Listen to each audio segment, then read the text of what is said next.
السلام علیکم ورحمۃ اللہ وبرکاتہ۔ الحمد للہ علی رسول اللہ محمد بن عبد اللہ وعلی آلہ الطیبین الطاہرین واصحابہ الغر المیامین ومن تبعہم بإحسان الی یوم الدین۔ اشہد ان لا الہ الا اللہ واشہد ان محمدا عبدہ ورسولہ۔ اما بعد، اعوذ باللہ من الشیطان الرجیم، بسم اللہ الرحمن الرحیم۔ کنتم خیر امت اخرجت للناس تأمرون بالمعروف وتنہون عن المنکر وتؤمنون باللہ۔ وقال في موضع آخر: وَكَذَلِكَ جَعَلْنَاكُمْ أُمَّةً وَسَطًا لِتَكُونُوا شُهَدَاءَ عَلَى النَّاسِ وَيَكُونَ الرَّسُولُ عَلَيْكُمْ شَهِيدًا۔ اس تاریخی مناسبت سے اور اپنے جلوں میں طرح طرح کی تاریخ سمیٹے ہوئے ہندوستان کی متحدہ پلیٹ فارم مسلمانان ہند کا اور کئی ناحیے سے پورے ہندوستان کا آج کسی مقصد کے تحت یہاں حاضر ہے اور بڑے مقصد کے تحت حاضر ہے۔ صرف مسلم پرسنل لا کا مسئلہ نہیں ہے، یہ پرسنل لا کا مسئلہ ہے، اور صرف پرسنل لا کا مسئلہ نہیں ہے بلکہ بھارت کی جو مہان دیش ہے، وشو میں اپنا ایک مقام رکھتا ہے، خاص طور پر اپنی تہذیب و ثقافت کی حیثیت سے بھی، اور اپنی سنسکرتی اور اپنی بکلمونی اور اپنی گنگا جمنی اور اسی طریقے سے اپنے بہت سارے امتیازات اور اختصاصات کے ساتھ۔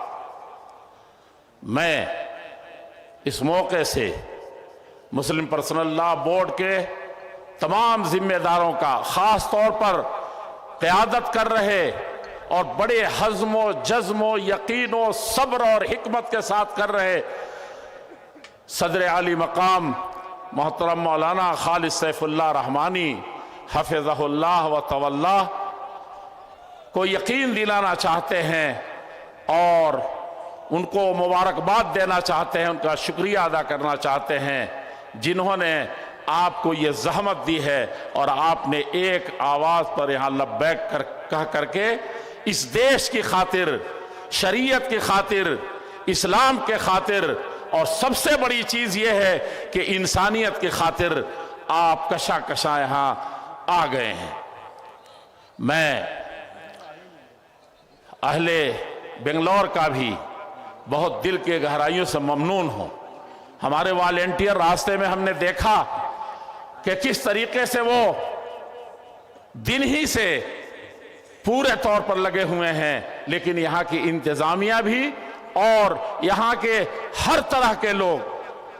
میں آج بہت سخت بیمار پڑ گیا، اچانک گیا، مجھے تو کوئی مسلمان ڈاکٹر نہیں ملا تھا، نرس نہیں ملی تھی، میرا موزہ اپنے ہاتھ سے نکالا، جب تھوڑا سا وہ ہوا تو اس بہنوں نے لپک کر کے اس موزے کو لیا۔ میں دھیرے دھیرے بلا رہا تھا کسی کو کہ ہمارے ساتھ جو لوگ ہیں وہ آ کر کے لے لیں۔ یہ اس کی بھی حفاظت کرنے کی ذمہ داری مسلم پرسنل لا بورڈ نے لی اور اس کو نبھایا ہے مختلف اوقات سے۔ اور کیوں نہیں نبھاتے؟ آپ کی تاریخ ہے، آپ کے آباء و اجداد کی تاریخ ہے، آپ کے اسلاف کی تاریخ ہے، اور آپ پورے طور پر سر سے کفن باندھ کر کے اس دیش کی خاطر نکلے تھے۔ ایمان، جس ایمان کی حفاظت کی بات کہی جا رہی ہے اور جس شریعت و اخلاق اور ایمان کی بات کہی جا رہی ہے، اس کی خاطر نکلے تھے، اور آپ نے جہاد کا فتویٰ دیا تھا انگریزوں کے خلاف، اور 150 سال تک آپ نے 30 مسلح جہاد کیے تھے۔ فتویٰ دینے پر صرف گھر میں بیٹھ نہیں گئے تھے، صرف ابو طالب رحمانی صاحبہ کے تقریر کر کے دلوں کو گرما کے نہیں چلے گئے تھے، बड़े और भी हमारे मुअज़्ज़िज़ीन, बल्कि आपने मुसल्लह जिहाद किया था और इस देश को आज़ाद कराने के लिए, अपने ईमान को बचाने के लिए और यहाँ के मानवता को उसको सही रुख पर ढालने के लिए, जहाँ न मस्जिद महफूज थी, न मंदिर महफूज था, न कोई और किसी तरह की इबादतगाह महफूज थी। लेकिन 150 साल बाद पता चला कि नहीं, ये सिर्फ एक जमात की, एक वर्ग की और सिर्फ मुसलमानों की कुर्बानी से, और मुसलमानों में भी जो बट जाते हैं, कभी कट जाते हैं, कभी डिग जाते हैं कहीं, उससे भी काम नहीं बनेगा। नारा लगा दिया था, हिंदू मुस्लिम सिख ईसाई आपस में सब भाई भाई। तो कहां 150 साल की तारीख, उसकी हकीकत में वो उसकी किसी तरीके से उसकी खिफत नहीं करना चाहता।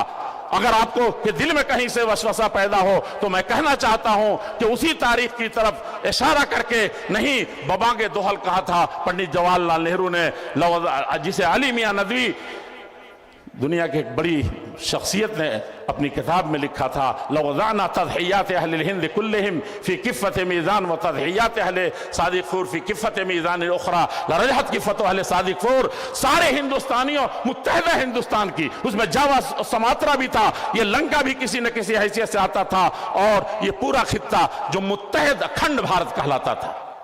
और हमने तो जो सेंटर बनाया था वो सरहद पर बनाया था, वो अफगानिस्तान पर। इस वक्त अखंड भारत किसी को सूझ रही है, हम उसकी तारीख जानते हैं, हमने उसकी हिफाजत की थी और उसी तरीके से इस देश को देने की कोशिश की थी। लेकिन हाय, कभी आप हिंदू मुस्लिम बढ़ जा रहे हैं, कभी सिख ईसाई बढ़ जा रहे हैं, कभी मुस्लिम मुस्लिम बढ़ जा रहे हैं, कभी हिंदू वर्गों में बढ़ जा रहे हैं। ये जीने के लक्षण हरगिज नहीं है। मैं कह ये रहा था कि जब ये नारा महसूस किया कि सिर्फ कुर्बानियों के देने से और किसी एक के फिदायाना किरदार की वजह से हम नहीं आज़ाद हो सकते, तो उस वक्त जब ये नारा लगा था तो वो चंद ही दिनों के बाद आज़ादी आ गई थी। लेकिन उस वक्त भी सफों में घुस गए थे लोग और तरह तरह के नारे लगे थे, और उन नारों को भी पूरे तौर पर हमने दबा दिया था, उसको बिल्कुल बैठा दिया था और कहा कि ये तफरीक नहीं चलेगी, ऐसा नहीं चलेगा। यही कुतुब मीनार की ऊंचाइयों पर कहा था मौलाना अबुल कलाम आजाद ने, इशारा करके कि कुतुब मीनार के इस बुलंदियों पर आकर के आसमान से कोई फरिश्ता तड़प करके उतर आए और कहे कि इसी लम्हे तुमको देश की आजादी का परवाना मिल जाएगा। जो तुमको ललचाना और दिखाना चाहता है, एक को लड़ा, दोनों को लड़ा करके किसी एक को आगे बढ़ाना चाहता है, दोनों के साथ धोखा करना चाहता है, तो मैं इस तरह कभी भी राजी नहीं हो सकता।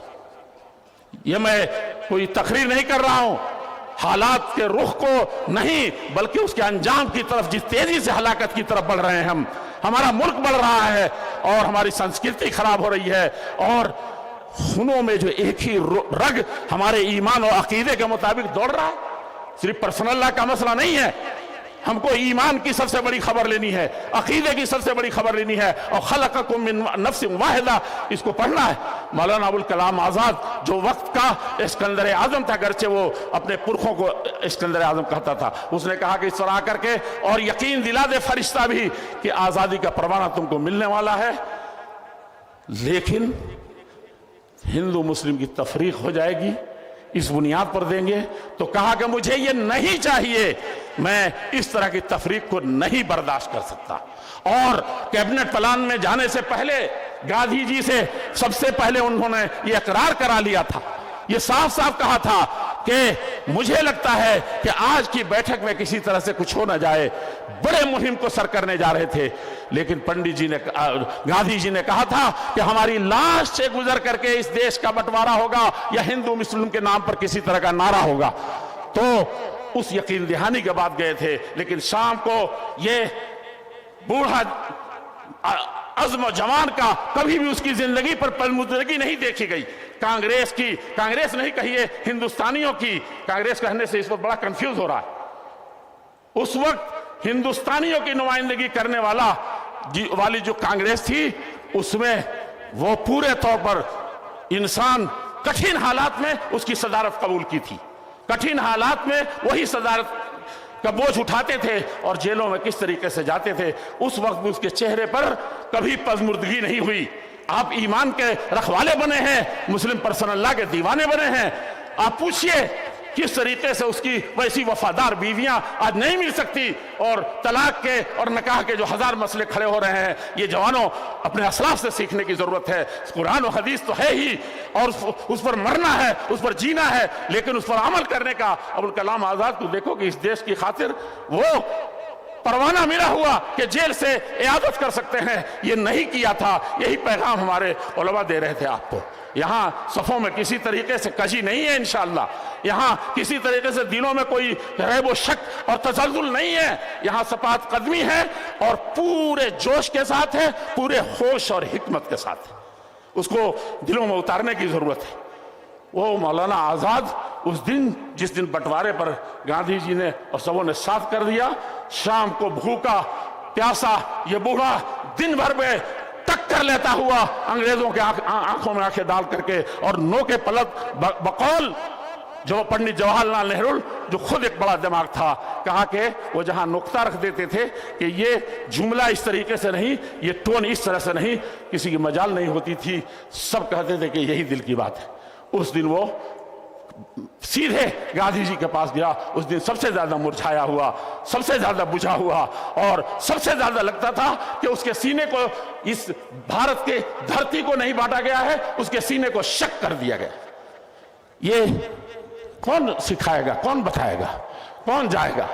मैं अजीजों बुजुर्गों, बातें हमारे बहुत से बुजुर्ग बाकी हैं, वो कहेंगे, लेकिन मैं कहता हूं कि पर्सन अल्लाह की हिफाजत, मुस्लिम पर्सन अल्लाह की हिफाजत का मसला सिर्फ नहीं है, और अगर है तो वो हिफाजत अव्वल और आखिर आपको करनी है। करेंगे, बोले इंशाअल्लाह, आप बोले इंशाअल्लाह, आप करेंगे तो जरा जिगर थाम के बैठो, मेरी एक बारी आई है। वो जानते हैं क्या है? फजर की नमाज में काश के हमारी मस्जिदों के लिए रो रहे हैं। मैंने उलमा को देखा, बाद रुधी हुई आवाज में कह रहे हैं, और रुधी हुई आवाज में, लेकिन मस्जिद मरसिया खां है कि नमाज ही न रही। लोगों, ये तलाक के फितने जो आए, मैं 6 साल तक दारुल इफ्ता में भी रहा हूं, जामिया सलफिया में, और उसके बाद भी फतवे कमेटी से खुसूसी ताल्लुक है। मैं जानता हूं कि किस तरीके के फतवे आते हैं। वल्लाह मैं 24 स्टेट में खास तौर पर जमीयत के मामले में घूमता हूं, लेकिन मैंने कभी कभी भरी मजलिस में उलमा से पूछा कि क्या अपनी बहन का हक दिया है?